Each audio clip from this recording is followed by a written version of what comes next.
हरे कृष्णा। तो सभी भक्तों का रामनगर के इस लेसूरी आश्रम में प्रति शनिवार इस भगवद गीता के सत्र में हार्दिक स्वागत है। जैसा कि हम प्रति शनिवार को यहाँ पर भगवद गीता को समझने का प्रयास करते हैं, जिसमें वर्णन आता है आज पहला अध्याय और चौथा श्लोक। जैसे श्लोक इस प्रकार है, अत्र श्रुवा महेश्वासा भीम अर्जुन समायुधि युयुधान विराटश्च द्रुपदश्च महारथा। अर्थात इस सेना में भीम तथा अर्जुन के समान युद्ध करने वाले अनेक वीर धनुर्धर हैं, यथा महारथी युयुधान, विराट तथा द्रुपद। देखिए भगवद गीता जो है उसका वर्णन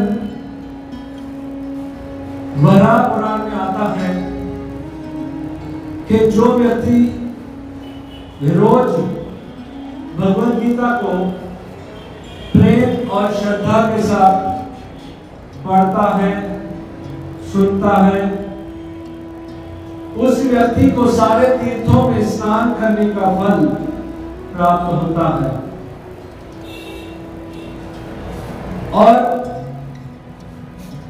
भगवद गीता पढ़ने से व्यक्ति के सारे पाप जलकर भस्म हो जाते हैं। भगवद गीता पढ़ने से व्यक्ति को ज्ञान प्राप्त होता है और दुर्लभ कृष्ण प्रेम, कृष्ण भक्ति प्राप्त होती है। क्रम अनुसार हम आज प्रथम अध्याय का चौथा श्लोक अत्र श्रुवा महेश्वासा, जिसमें ये श्लोक कौन बोल रहा है? दुर्योधन बोल रहा है। किसको बोल रहा है? द्रोणाचार्य। पर प्रथम श्लोक जो था वो धृतराष्ट्र ने बोला। धृतराष्ट्र का प्रश्न था, मेरे तथा मानु के पुत्रों ने क्या किया? और उसके उत्तर में दूसरे श्लोक में संजय ने कहा कि आपका पुत्र दुर्योधन द्रोणाचार्य के पास गया और द्रोणाचार्य के पास जाकर के उनको इशारे से बताया कि पश्येतान, देखिए, पश्येतान पांडु पुत्राणाम आचार्य महतीम चमु व्यूढ़ं द्रौपद पुत्रेण तव शिष्येण धीमता। देखिए, आपके बुद्धिमान शिष्य ने उन पांडवों की सेना को कैसे व्यूह रचना में गोठवा दिया है, कैसे उसकी रचना की है। कौन? आपका शिष्य। कौन? दुष्टदुम्न। पर वो दुष्टदुम्न नाम न लेकर के द्रौपद पुत्रेण, द्रौपद का पुत्र अर्थात आपका दुश्मन, अर्थात आपको मारने वाला जो था दुष्टदुम्न, वो जिसको आपने शिक्षा दी थी, आपने धनुर्विद्या चलाना सिखाया, वो बुद्धिमान शिष्य आज आपको मारने के लिए खड़ा है। यानी एक प्रकार से द्रोणाचार्य को क्या बोलते हैं? उसके राय विचलित करने का प्रयास कर रहा है, भड़काने और कह रहा है, देखो ये आपका शिष्य। द्रोणाचार्य जो कि ब्राह्मण थे और संस्कार, दया उसका स्वाभाविक लक्षण था, उसने जब मृत्यु का पता चला कि दुष्टदुम्न से मेरी मृत्यु होगी, तो उसने दुष्टदुम्न को मारने का प्रयास नहीं किया। जैसे कंस को पता चला था देवकी और वसुदेव का 8वां पुत्र उसे मारेगा तो देवकी और वसुदेव अपनी बहन और अपने जीजाजी को जेल में रख दिया और कितने प्रयास किए, उस संतानों को मारा, उसमें 8वीं संतान कृष्ण को मारने का प्रयास। यानी कंस जैसा स्वभाव द्रोणाचार्य का नहीं था। द्रोणाचार्य को पता चला, फिर भी उसने दयावश दुष्टदुम्न को धनुर्विद्या सिखाई और वही दुष्टदुम्न आज महाभारत के युद्ध में द्रोणाचार्य के सामने खड़ा है और यही इशारा दुर्योधन द्रोणाचार्य को कर रहा है। क्या कह रहा है वो देखिए, आपका शिष्य जो आज आपको मारने के लिए खड़ा है वो कितना बुद्धिमान है, आपका शिष्य। और कहने का तात्पर्य क्या था, आप कितने मूर्ख हैं। एक अपने गुरु को इशारा कर रहा है और आगे बढ़ते हुए बता रहा है कि सिर्फ ये दुष्टदुम्न ही हमारी सेना का बाधक नहीं है, क्योंकि वहां और बड़े बड़े योद्धा खड़े हैं। कौन खड़े हैं? अत्रशुरा महेश्वासा भीम अर्जुन समायुधि, भीम और अर्जुन के समान युधि। भीम अर्जुन समायुधि युयुधान विराटश्च द्रुपदश्च महारथा। युयुधान, विराट, द्रुपद। इस श्लोक में 3 नाम लिए हैं, किसने? दुर्योधन ने। और कंपैरिजन किसके साथ किया? भीम और अर्जुन के समान महान योद्धा। कौन? विराट, द्रौपद और युयुधान। इनकी कंपैरिजन करके बता रहा। देखिए, दुर्योधन बचपन से ही पांडवों से ईर्ष्या करता था और उसमें भीम से कुछ ज्यादा ही ईर्ष्या थी। यहां पर भीम और अर्जुन के समान, क्योंकि उनकी ताकत को जानता था दुर्योधन कि वो कितने ताकतवर हैं, इसलिए उनकी कंपैरिजन के साथ इनकी कंपैरिजन कर रहा है कि जैसे भीम और अर्जुन ताकतवर हैं, ऐसे ये युयुधान, विराट, द्रुपद ये भी ताकतवर है। भीम से तो उसकी बचपन से ही ईर्ष्या थी और कई प्रकार से बचपन से ही भीम को मारने का प्रयास था दुर्योधन का। बचपन में ही जहर दिलाना, जहर दिया या उनको पांडवों को कई तरह से मारने का प्रयास किया गया, लाक्षागृह में जलाने का प्रयास किया गया। दुर्योधन पांडवों से बहुत ईर्ष्या करता था और भीम से खास ईर्ष्या थी, क्योंकि भीम अकेला 100 कौरवों पर भारी पड़ता था और ये दुर्योधन जानता था कि कभी अगले युद्ध में कभी मेरा भीम से युद्ध हुई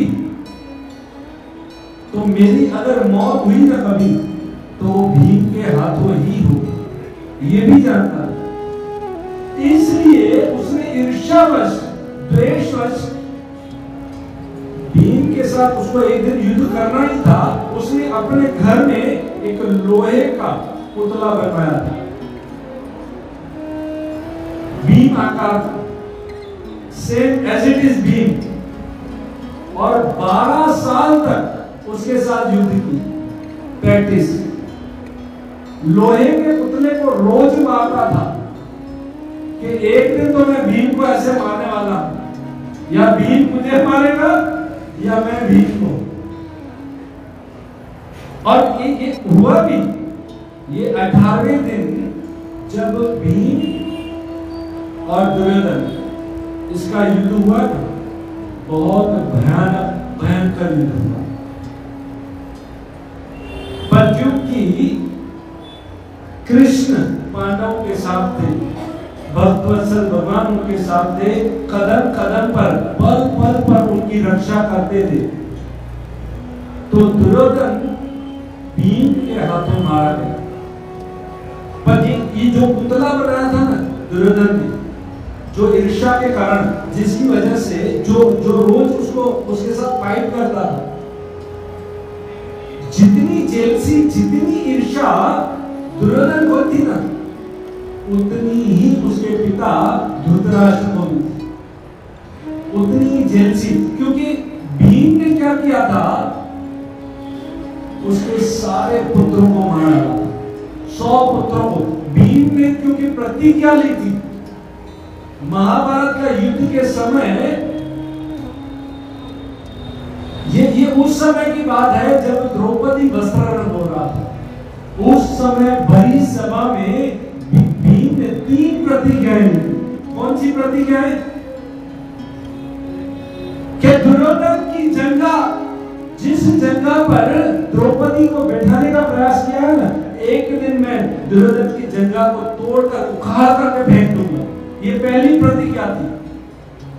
दूसरी प्रतिज्ञा क्या थी? जिस हाथों से दुशासन द्रौपदी को बड़ी सभा में लेकर आया ना, ये हाथ उसका उखाड़ कर उसके हाथ को बॉडी से अलग कर दूंगा। देखिए, काटने की बात अलग है, उखाड़ने की बात अलग है। काटने से व्यक्ति को इतनी तकलीफ नहीं होती, उखाड़ करके रख दूंगा। और तीसरी प्रतिज्ञा क्या थी? कि ये जितने भी 100 के 100 कौरव है ना, इन सबका अकेला मैं ही वध करूंगा, सबको मारूंगा। ये 3 प्रतिज्ञा उसी समय जब द्रौपदी वस्त्राहरण हो रहा था, उस समय भीम ने दी थी। उसी समय से दुर्योधन को भीम से बहुत ज्यादा ईर्ष्या हो गई। और ये समझता भी था, ये जानता भी था कि कभी मैं मरा ना तो भीम के हाथों मरूंगा। और ये द्वेष जितना दुर्योधन को था, उतना ही धृतराष्ट्र को भी था। जब दुर्योधन मारा गया युद्ध में, और उसके बाद पांडव जब धृतराष्ट्र से मिलने के लिए हस्तिनापुर में आए, उस समय कृष्ण भी उनके साथ था। अब देखिए धृतराष्ट्र को कितनी शक्ति थी और मन में जेलसी थी इतनी कि जिस दिन भीम से मेरा पाला पड़ा ना, मेरे साथ मिलने आएगा ना, मुझे आलिंगन करेगा ना, भूखों करेंगे, आपको चूरे चूर, इतनी ताकत थी, भूखा कर दूंगा उसका। तब हस्तिनापुर में 5 पांडव, उनके साथ कृष्ण आए और पांडव धृतराष्ट्र से मिलने के लिए जा रहे हैं। और पहले भीम जा रहा है, पकड़ लिया कृष्ण ने, तुम मत जाओ। वो तो अंधा था, उसको तो दिखाई नहीं दे रहा था। कृष्ण जानते थे कि धृतराष्ट्र के अंदर एक ज्वालामुखी जल रही है, और जब तक वो ज्वालामुखी शांत नहीं होगी ना, तब तक कोई बात नहीं हो सकती। उसने वही 12 साल वाला जो प्रैक्टिस की थी दुर्योधन ने, वो पुतला जाकर के धृतराष्ट्र को दे दिया। भीम आया है मिलने आपसे। और धृतराष्ट्र के मन में इतनी जेलसी थी कि वो लोहे का टुकड़ा, वो बड़ा सा लोहे का जो पुतला था, कहा जाता है उस समय महाभारत के युद्ध में अर्जुन की हाइट 15 फुट थी, तो दुर्योधन की 2-3 फुट तो ज्यादा होगी, 17-18 फुट। आज तो हम 5-6 फुट से ज्यादा बढ़ते नहीं है। इतना लोहे का पुतला, उसको जब धृतराष्ट्र ने आलिंगन किया ना, उस लोहे के पुतले को चकनाचूर कर दिया, भूखों करेंगी दो। फिर जब उसका गुस्सा शांत हुआ ना, फिर वो, हे मेरे भाई पांडु, मुझे माफ कर देना, मैंने तुम्हारे पुत्र भीम की हत्या कर दी। कृष्ण ने कहा नहीं, आप चिंता मत करो, वो जिंदा है। अच्छा, और फिर सब लोग पांडव उनसे मिले और उनको पैर छुए, आशीर्वाद लिया और उनको अपने साथ ही रखा। कहने का तात्पर्य यह है कि ये दुर्योधन जो है इस श्लोक में भीम और अर्जुन के साथ महान योद्धा की तुलना कर रहा है। और सबसे पहले किसकी कंपैरिजन की, क्या कहा? पहले इस श्लोक का पहला ही वाक्य है अत्र शूरा महेश्वासा। अत्र, यहां पर देखिए गुरुदेव द्रोणाचार्य, देखो इस सेना को। अत्र शूरा, यहां पर जो शूरा, जो शूरवीर हैं, शूरा का अर्थ होता है उत्साहित योद्धा। यहां पर जो योद्धा हैं इन पांडवों की सेना में, वो सब के सब शूरवीर हैं, उत्साहित हैं और लड़ने के लिए बेचैन हैं, युद्ध में पराक्रम दिखाने के लिए उत्साहित हैं। और सबसे ज्यादा उत्साहित जो है वो भीम है। अत्र शूरा महेश्वासा, महेश वासा, यानी महान, ईश यानी धनुष, वास यानी जो धारण करता है, जिन्होंने महान धनुष को धारण किया है, ऐसे महिश्वासा। अत्र शूरा महिश्वासा, महान धनुषों को धारण करने वाले बड़े बड़े योद्धा यहां पर आए हैं। महान धनुष लेकर के AK-47 बड़ी गन मशीन, हम उनके नाम ले रहे हैं कि कौन से योद्धा हैं, उनकी डिग्री क्या है, MD है, MBBS है, और कौन सी फाइटर मशीन लेके आया है, स्टैंड गन, AK-47। जैसे द्रोणाचार्य अंधा हो, उसको कुछ मालूम ही नहीं है, वो गुरु है, सबको सिखाता है, सब ट्रेनिंग तो उन्होंने ही दिया ना। परंतु ये दुर्योधन भीम और अर्जुन की तरफ इशारा करके बता रहा है कि देखिए उस सेना में कितने उत्साहित हैं। भीम तो पहले दिन से ही उत्साहित था, बल्कि युद्ध होने से पहले ही उत्साहित था, क्योंकि उसने प्रतिज्ञा ली थी, ये 3 प्रतिज्ञा, कि मैं सारे के सारे 100 कौरवों को मारूंगा, इस दुर्योधन की जंगा उखाड़ दूंगा, इस दुशासन की भुजा उखाड़ दूंगा। और रोज रात को नींद में से अचानक उठ जाते थे, लंबी श्वास लेते थे कि कब वो दिन आएगा मैं इन कौरवों को मार डालूंगा। और उस दिन की राह देख रहे थे, इंतजार कर रहे थे, इतना युद्ध में उसका उत्साह था। परंतु इसके विपरीत अर्जुन जो था, अर्जुन के अंदर इतना उत्साह नहीं था। क्यों नहीं था? क्योंकि अर्जुन जो था अपने सगे संबंधियों को देख करके युद्ध में थोड़ा ढीला पड़ गया। यहाँ पर हमारे गुरु हैं, हमारे दादा परदादा, सगे संबंधी, भाई मित्र सखा, सब कोई है, मैं कैसे उनका वध करूं? उनके मन में दया थी, सम्मान की भावना थी, वो तो युद्ध करना ही नहीं चाहते थे। बल्कि पहले दिन तो अर्जुन ने युद्ध किया ही नहीं था, बहुत उत्साह था ही नहीं, जो कि भगवान कृष्ण ने भगवत गीता बता दी थी। और उन्होंने स्वीकार भी कर लिया, ठीक है मैं युद्ध करूंगा, पर फिर भी पहले दिन उसका उत्साह नहीं था।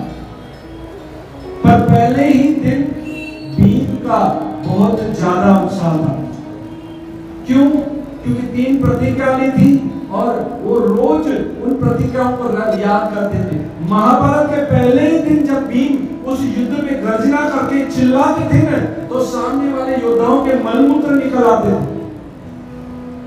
इतनी उसकी चिल्लाहट थी। और ये दुर्योधन किसको बता रहा है?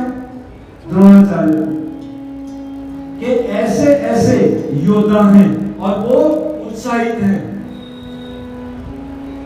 भीम के समान।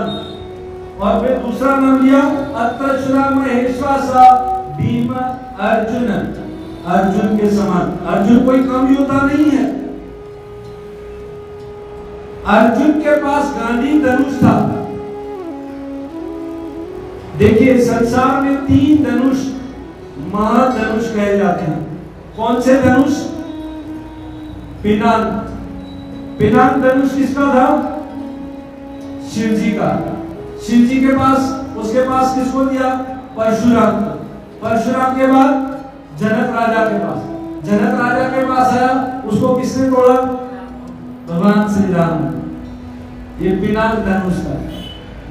और इस पिनाक धनुष से शिव जी ने किसका? त्रिपुरा का।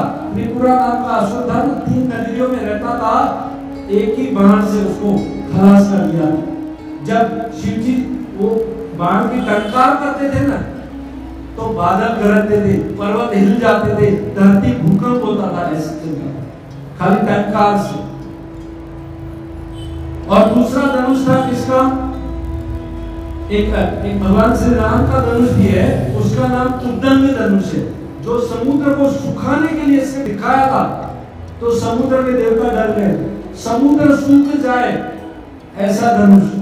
और तीसरा धनुष कृष्ण का, कौन सा? सारंग धनुष। ये भगवान का धनुष है। कृष्ण के नाम का जो धनुष कृष्ण के पास है, उसका नाम है सारंग। और चौथा है अर्जुन का गांडीव धनुष। ये सब धनुष किससे बने थे? कर्म नाम का ऋषि था ना, उसने बहुत बड़ी तपस्या की थी और उसके शरीर से कीड़े मिट्टी जम गई थी और उसके बाद बांस उगे थे।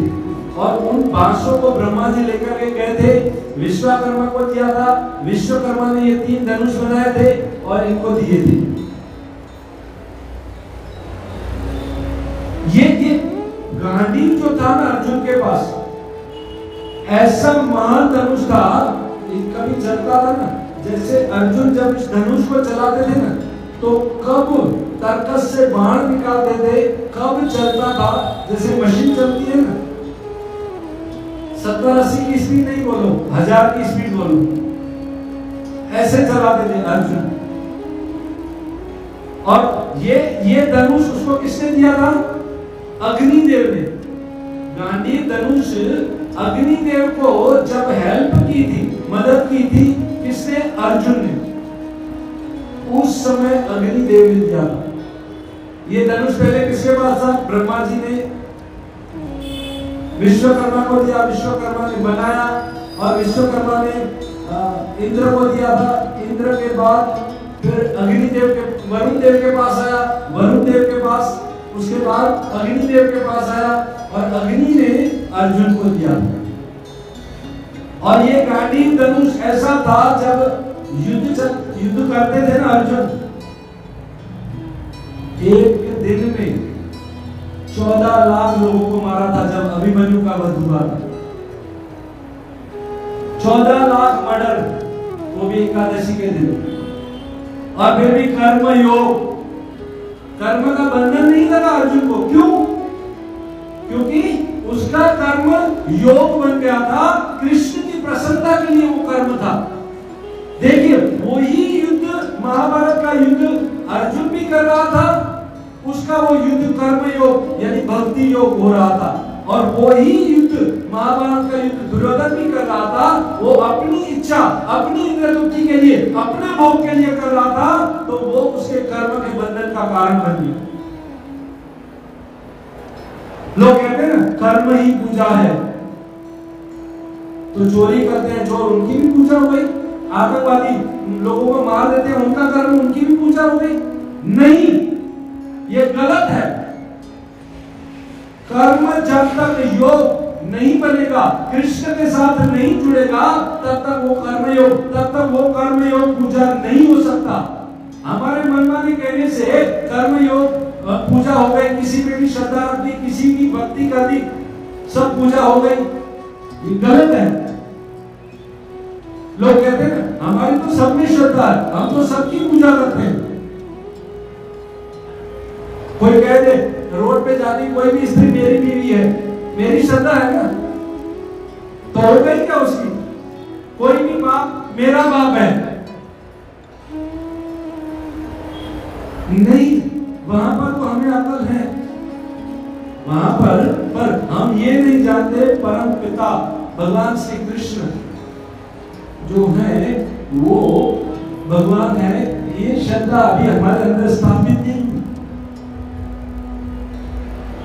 तो यहां पर बात आ रही है कि उस समय अर्जुन का युद्ध जो था वो भक्ति योग बन गया, क्योंकि कृष्ण की प्रसन्नता के लिए था, और वही युद्ध दुर्योधन कर रहा था, वो बंधन का कारण है। अब यहां पर दुर्योधन 3 नाम ले रहे हैं जो अर्जुन और भीम के समान थे, ऐसे योद्धाओं के। आगे के श्लोकों में भी नाम आएंगे, पर यहां पर इस श्लोक में 3 नाम है, युयुधान, विराट और द्रुपद। अब युयुधान कौन था? हम युयुधान का परिचय देखें समझे तो युयुधान जो है उसका नाम था सात्यकी। सात्यकी कौन था?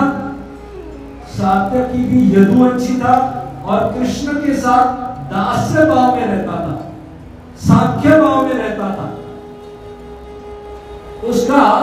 उसकी जो नारायणी सेना थी ना, उसका मुख्य क्या बोलते हैं, मैनेजर, उस टीम का मैनेजर था, हैंडलिंग करने वाला नारायणी सेना। और उस समय ऐसे भी हुआ था जिस समय दुर्योधन और अर्जुन कृष्ण से मदद लेने के लिए आए थे, तो नारायणी सेना को दुर्योधन को दे दी, तो युयुधान सात्यकी को नारायणी सेना में था, वो चला गया दुर्योधन की टीम में। अब उसका तो मन तो कृष्ण में ही था, अब वो सोच रहा था मैं क्या करूं। तो युद्ध होने वाला था, जब महाभारत का युद्ध शुरू होने वाला था, तो पहले दिन माइक लिया गया और अनाउंसमेंट किया गया, सभी योद्धा ध्यान से सुने, अभी वक्त है किसी को दल बदलना हो तो, कोई किसी को किसी पक्ष से किसी पक्ष में आना जाना है तो आ जा सकते हैं। युयुधान दौड़ते हुए गया, चलो लौटने लग गई, मैं तो कृष्ण के पक्ष में ही रहूंगा। दुर्योधन द्रोणाचार्य को बोला, आप तो ऐसा नहीं करने वाले, आप तो भागने वाले नहीं है ना उधर। एक युद्धामन्यु यानी सात्यकी गया था दल बदल में, और दूसरा कौन था कौरव में? युयुत्सु। जो कौरव के 100 भाई थे उसमें युयुत्सु था ना, उसने महाभारत में जब द्रौपदी वस्त्रण हो रहा था तब आवाज उठाई थी, और उसकी आवाज को दुर्योधन ने बंद कर दिया था। वो युयुत्सु पांडवों की सेना में आया, और जब सारे कौरव मर गए उनका अंतिम संस्कार उस युयुत्सु ने किया था दल बदल के समय। एक सात्यकी आ गए पांडवों की सेना में, और एक दूसरे युयुत्सु आ गए। ये सात्यकी कौन था? युयुधान अर्जुन का शिष्य था। अर्जुन ने धनुर्विद्या उस युद्धामन्यु यानी सात्यकी को सिखाई थी, और उसी सात्यकी ने यही धनुर्विद्या अर्जुन के पुत्र अभिमन्यु को सिखाई थी। यानी अर्जुन के शिष्य थे और अभिमन्यु के गुरु थे, समझ गए ना? ये सात्यकी इतना महान धनुर्धर, और ये कौन बोल रहा है? दुर्योधन। किसको? द्रोणाचार्य को।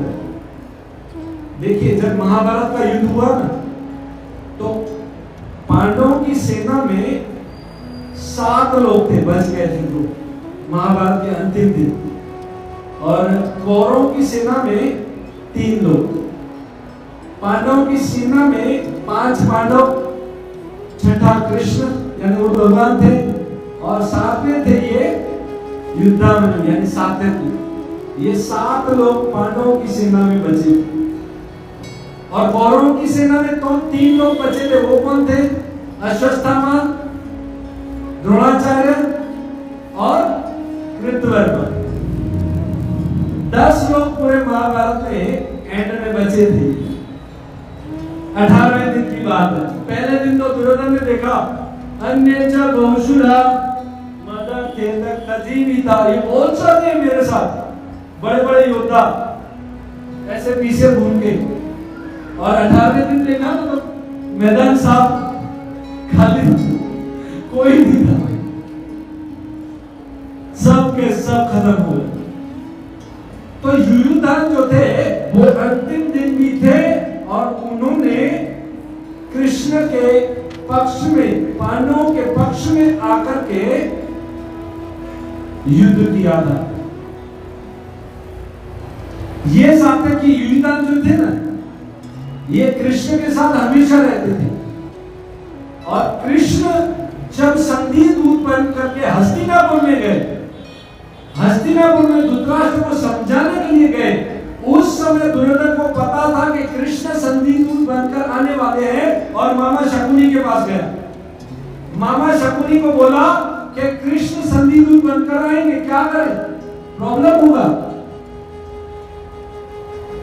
मामा शकुनी ने कहा कोई चिंता मत करो भांजे, हमारे पास बहुत सारे आइडिया हैं। दुर्योधन ने बोला कौन से आइडिया है मामा, बताओ। बोले देखो, पहला आइडिया है, हम जब कृष्ण आएंगे ना तो हम सारे ब्राह्मणों को आगे लगा देंगे और उसका स्वागत करेंगे मंत्रों के साथ। ओम पूर्णमदः पूर्णमदः पूर्णात् पूर्णमुदच्यते स्वस्ति मंत्र, वेदों के मंत्र।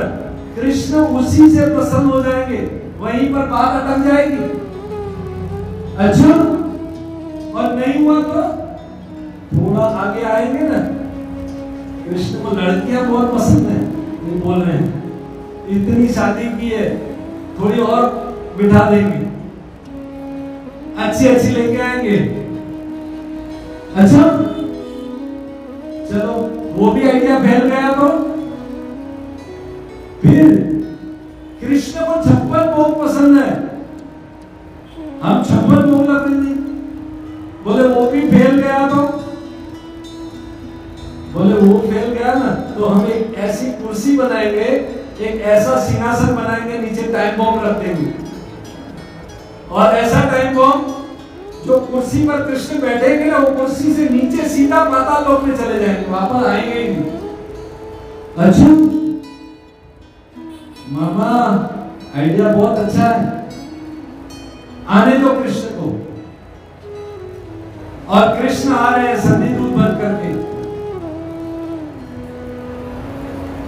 दुर्योधन ने देखा, पहले ब्राह्मणों को बोला चलो मंत्र शुरू करो।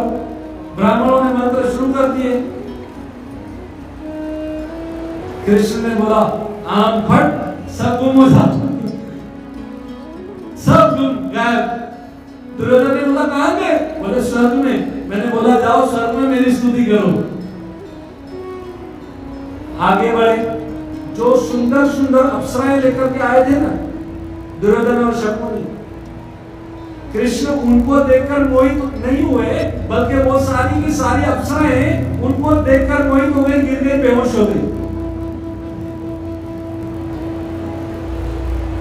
अंगानियस्य सकलेन्द्रिय अविद्यमान्ति पश्यांति पांति कल्यान्ति चिरां जगान्ति गोविंदम आदिपुरुषम। और कृष्ण की सुंदरता को बता रहे हैं, कितने सुंदर हैं कि उसको देखकर के सब मोहित हो जाते हैं, कामदेव भी। तो ये अप्सराएं क्या हैं? और आगे बढ़े, बोले आइए कृष्ण वेलकम, आपके लिए 56 भोग बनाया, बहुत सारी वैरायटीज हैं, खाइए। कृष्ण ने दुर्योधन से कहा, दुर्योधन व्यक्ति दो तरह से इस संसार में खाता है, एक तो जब उसके पेट में भूख हो, एक तो उसके पेट में भूख होती है तब खाता है, दूसरा जब कोई प्रेम से खिलाता है।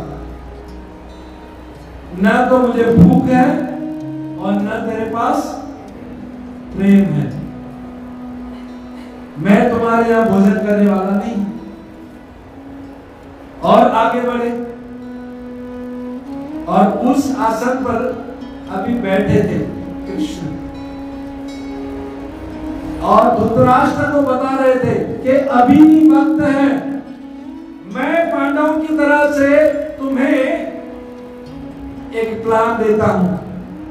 तुम उसको पूरा राज्य नहीं देना चाहते हो, सिर्फ 5 गांव दे दो, 5 गांव में वो संतुष्ट हो जाएंगे, इतना करो। इतने में दुर्योधन क्रोध से बोला, 5 गांव, सुई की नोक की जमीन, सुई के नोक जितनी भी जमीन में युद्ध के बिना नहीं दूंगा। तुरंत कृष्ण उस कुर्सी से खड़े हो गए, तुम चुप रहो। और वो कुर्सी अब तक कुर्सी नहीं गिरी थी, पाताल लोक में चली गई। मामा जी चौथा प्लान फेल हो गया। कृष्ण को कौन डुबा सकता है? उसको कहा वो एक कुर्सी गिरा सकती है। कहने का तात्पर्य उस सभा में फिर क्या हुआ,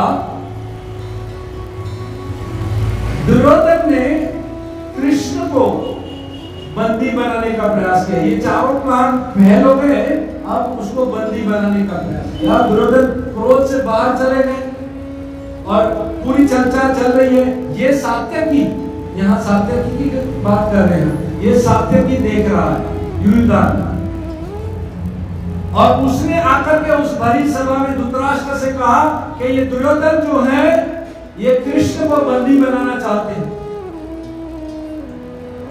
उस समय कृष्ण भी हंस रहे थे, ये युधिष्ठिर, ये सात्यकी भी हंस रहे थे। पूरी दुनिया जिसको वश में नहीं कर सकती, बांध नहीं सकती, पूरी दुनिया को जिसने कर्म के बंधनों से बांध के रखा है, उसको भला दुर्योधन क्या बांधेगा?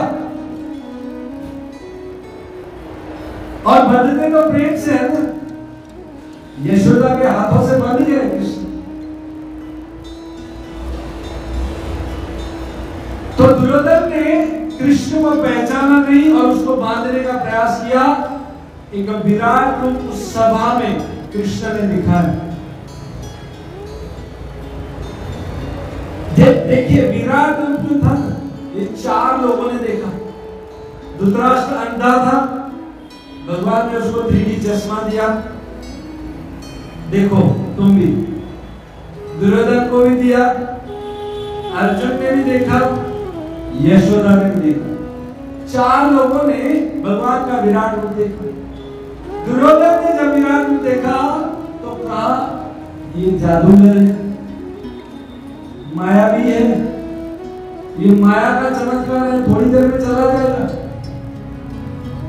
क्योंकि उसको बांध पा नहीं रहा था। धृतराष्ट्र ने भी देखा, धृतराष्ट्र ने कहा हाँ ये बात सही है, कृष्ण तुम भगवान हो, पर मेरी आसक्ति मेरे पुत्रों में, मेरे राज्य में मेरी आसक्ति की वजह से मैं तुमसे प्रेम नहीं कर पा रहा। वो भी फेल हो गया। अर्जुन ने जब विराट रूप देखा तो प्रणाम करके बोला, अब तक मैं आपको अपना सखा, अपना मित्र यादव कृष्ण बोल बोलकर आपको आदेश दे रहा था, अब मुझे पता चला कि आप स्वयं भगवान हैं, मैं आपकी शरण में हूं, मुझे माफ कीजिए, अब आप जो कहेंगे मैं वैसा ही करूंगा। तुरंत शरणागति अर्जुन की। और यही विराट रूप यशोदा ने देखा कृष्ण के मुख में। ब्रह्मांड जब मिट्टी खाई थी ना, अनंत कोटि ब्रह्मांडों को देखा और ये देख करके सोच रही थी मेरे पुत्र को दैवी माया में पकड़ लिया। ऐश्वर्य भाव का रस नहीं ले पा रही थी यशोदा, क्योंकि वात्सल्य भाव से प्रेम करती थी, इसलिए वो बेहोश हो गई। इसलिए अपना रूप उस समय कृष्ण ने छुपा दिया। चारों ने देखा, विराट रूप दुर्योधन ने भी देखा, धृतराष्ट्र ने देखा, अर्जुन ने भी देखा, यशोदा ने भी देखा, पर सबका भाव अलग अलग था। हम भी मंदिर में जाते हैं, भगवान के दर्शन करते हैं, हमारी भावना भी कैसी होती है। कोई व्यक्ति आकर के बोलता है ये तो पत्थर है, ये तो लकड़ी है, तुम्हारे नसीब में पत्थर है, तुम्हारे नसीब में लकड़ी है। मंदिर में जब हम आते हैं, अर्चा विग्रह को देखते हैं, वो स्वयं साक्षात भगवान का रूप होते हैं और भगवान ने उसको ऑथोराइज किया है। जिस प्रकार एक कागज के टुकड़े को गवर्नमेंट स्टैंप मार करके उसको 2000 का नोट बनाती है, अभी तक वो कागज का टुकड़ा था, पर हम उसकी कितनी वैल्यू करते हैं। हम रद्दी वाले को रोज के अखबार को दे देते हैं और ऐसा नहीं बोलते हमारे तिजोरी में और भी कागज पड़े हैं, बहुत ले जाओ, उसकी वैल्यू करते हैं। इसी प्रकार भक्त जब प्रेम और भाव से, श्रद्धा से जब उस अर्चा विग्रह के अंदर प्राण प्रतिष्ठा करके उसकी भक्ति पूजा करता है, तो वो गवर्नमेंट मान्य ऑथोराइज अर्चा विग्रह हो जाते हैं। और उद्धव को भगवान बताते हैं, मेरे 8 प्रकार के विग्रह होते हैं, मैं उनकी जो इस रूप में सेवा करते हैं उन भक्तों की सेवा को स्वीकार करता हूं। तो ये है युद्धामन्यु।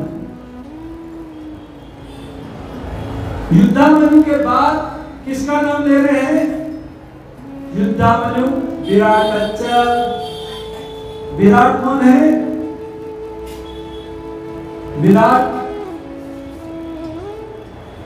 वो राजा है जिसके पास 5 पांडव उस समय रहे थे जब उनको 1 साल का अज्ञातवास गुजारना था। और विराट के पास रहे थे, उन्होंने कहा कि हम लोग हस्तिनापुर में पांडवों की सेवा करते थे, वेश बदल कर आए थे वहां पर,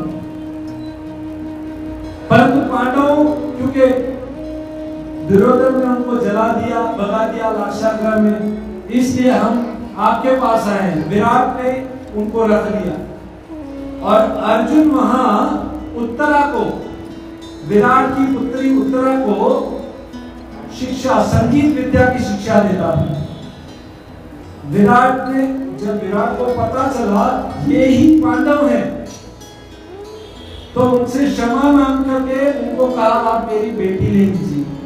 अर्जुन को कहा तुम विवाह कर लो उत्तरा से। अर्जुन ने कहा नहीं, ये मेरी शिष्या है, मेरी पुत्री है, हाँ मेरे पुत्र अभिमन्यु के साथ इसका विवाह कर सकते हैं। और अभिमन्यु से उत्तरा का विवाह हुआ था। यानी कौन हो गए? समधी।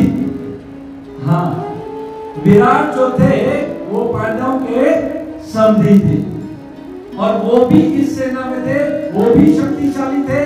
दुर्योधन कह रहा है और ऐसे विराट भी हैं जो उस सेना में हैं।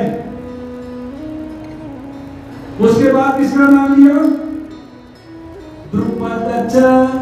द्रौपद का पहले भी द्रौपद पुत्रेण, दुष्टदुम्न का नाम लिया था पुत्र का, पर द्रौपद पुत्रेण पहले का श्लोक।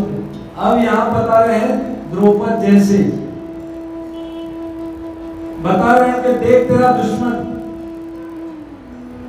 द्रोणाचार्य को, ये द्रौपद भी बहुत खतरनाक है। ये द्रौपद कौन था? द्रौपदी का पिता, दुष्टदुम्न और द्रौपदी का पिता था। यज्ञ से इसने द्रौपदी और दुष्टदुम्न को पैदा किया था। दुष्टदुम्न को इसलिए कि द्रोणाचार्य का वध करे, और अभिमन्यु का ससुर था। यानी और ये संबंध में कौन हो गए? समधी। ये भी समधी था। ऐसा है सिंधी भाषा में सेना तो लालो कहते हैं,